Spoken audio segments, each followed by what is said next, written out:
and just know that the technology that we've added is actually affecting the playability of the game a great deal. It's something where you pick it up and you feel it automatically, how great and tight and polished it feels, how the new animation technology allows us to do some cool new stuff, introduce higher quality motions and blending in there that you'll definitely see improve. So don't be worried if you see some of the same motions. That's actually a good thing that we've been able to keep those. Absolutely, and you mentioned blending. For the folks out there, what is animation or what is animation blending or blending? What is that? Basically, that's what we typically do between going from one move to the other, the transition. The transition, to be able to make that look seamless, is very important so that you don't see some jitteriness with the animation, or what we call warping, where they automatically zoom into another area. And we want to make those transitions look really smooth. If the transitions are smooth, the gameplay will flow real nice, it will look great, it will feel better, and then it won't take you out of the simulation. So that's very important to us. So we've spent a lot of time, and we still have ways to go. You might see some errors going on right now that are definitely fixable and will have polished by the final version, but you'll see a much better smoothness going on with the animations this year because of that blending.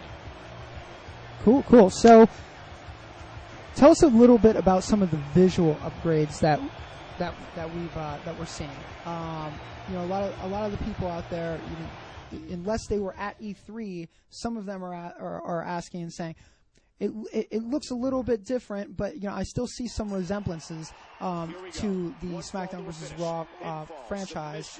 What is it about the visuals that are different that makes WWE 12 that much different? It's a lot of things. We've really been able to introduce a lot of new additions to the visual presentation of the game because of our new renderer technology. We talked a little bit already about the depth of field, which is that haziness you see in the background there that recreates the distance between the camera and that points in the background. So what allows us to do is really focus the attention on the characters in the ring to make them look real sharp. It also adds that realism. You do see that depth of field back there. That's always a nice addition.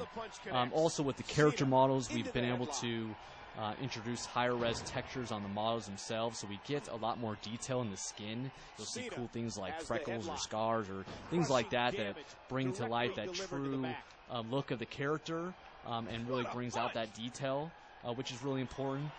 Also, we've been able to add animating sweat and blood as well in the game. So instead of being just some texture map that gets swapped when you get your head busted open, and we actually have animation flowing down from the head and actually dripping on the character's chest and body. So that's all stuff that's actually dynamically moving in the game. Same with the sweat as well. The sweat's actually dynamically moving on the character's body. So those are some of those small subtle details you might see in there, but there are also those little things that make you kind of get immersed into the experience and see how realistic the game's looking. Also, we've added rope and mat physics as well, so when you see these big moves going on, you see the ring completely move and shake. It feels alive. It adds a lot of kind of fury to those moves, man. They really have a big impact. Whereas past games, you might have seen them and they might have looked a little soft. This year, the whole ring is reacting to these moves, which really gives them some power, which is nice as well. Those are just a couple things. We really do have a lot of additions with the renderer that we're happy about. But those are some of the most noticeable ones you'll see right away. And just for the folks at home, just because WWE 12 is new and we're like issuing in the new era, we still wanted to keep that same sense of realism in the visuals as well, right? And this kind of allowed us to do that, and that was our approach all along. So yes, while WWE 12 is different, it's still the realistic visual approach is still there, right? Absolutely, yeah. We've done some really cool comparisons where we've actually taken screenshots of the game and compared them to what you see on programming, kind of a similar shot from WWE television. Boy, it's looking almost identical. It's getting really scary. We like to do that comparison just to see kind of where we're off, how we're looking good, things like that. And so that's always exciting to see how close we are to matching programming. And we still have ways to go, but we feel good about our progress so far and the potential. So we just actually saw the Wake Up Taunt, correct? That's a new feature. Tell us a little about that.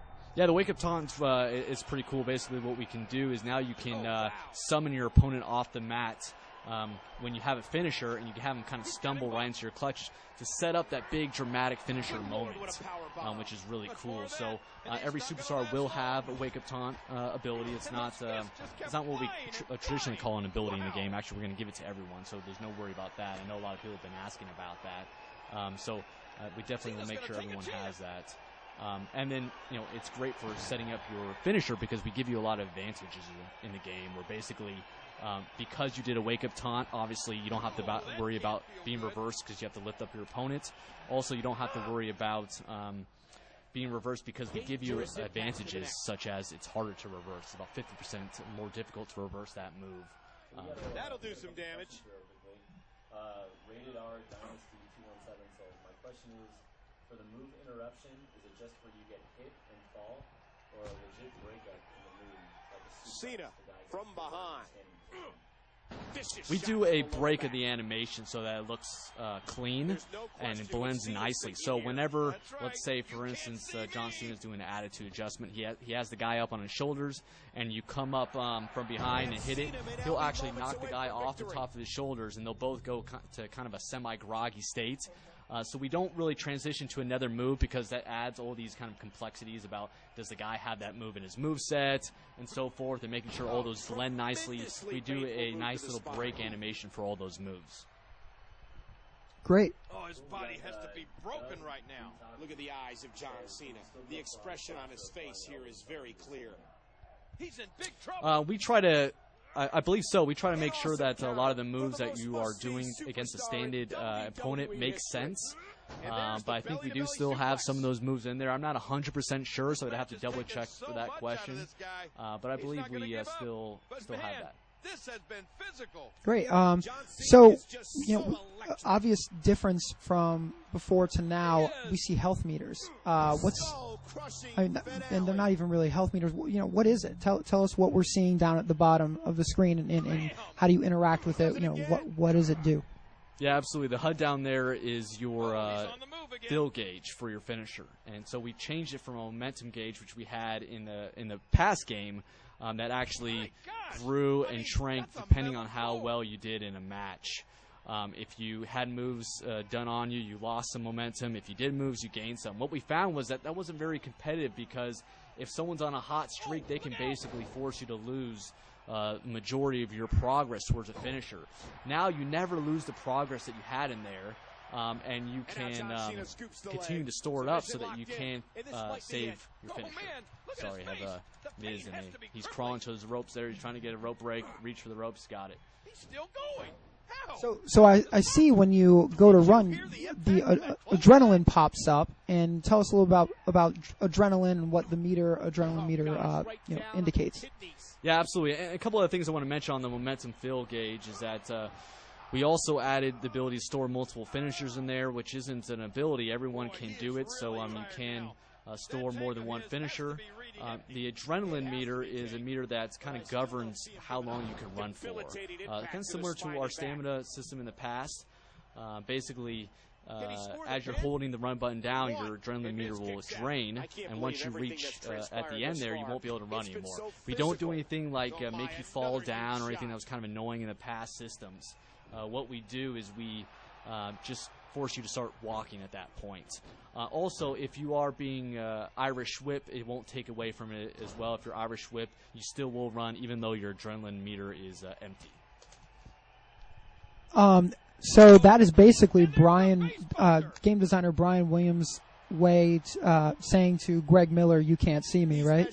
Yeah, absolutely. The whole purpose behind it was to reduce the spamming of run attacks and really to kind of govern that. Of course, if you don't like the adrenaline system, you can always turn it off in the options. We always give you that option. But it is something that kind of makes the experience more competitive if you do have a way to kind of govern that running spam. Cool. So you won again, and I know some questions that have come up are victory celebrations. Any new ones this year? And, or are they mapped to superstars that correctly? I mean, not really correctly. That's a strong word, but so that it's believable. Of like say a bad guy wins. and I'm not going to use the actual other terms, but bad guy wins, and he what's the are we kind of conscientiously, smartly mapping those this year, or what's going on with some of the winning celebrations? Yeah, I've read a lot of those comments about the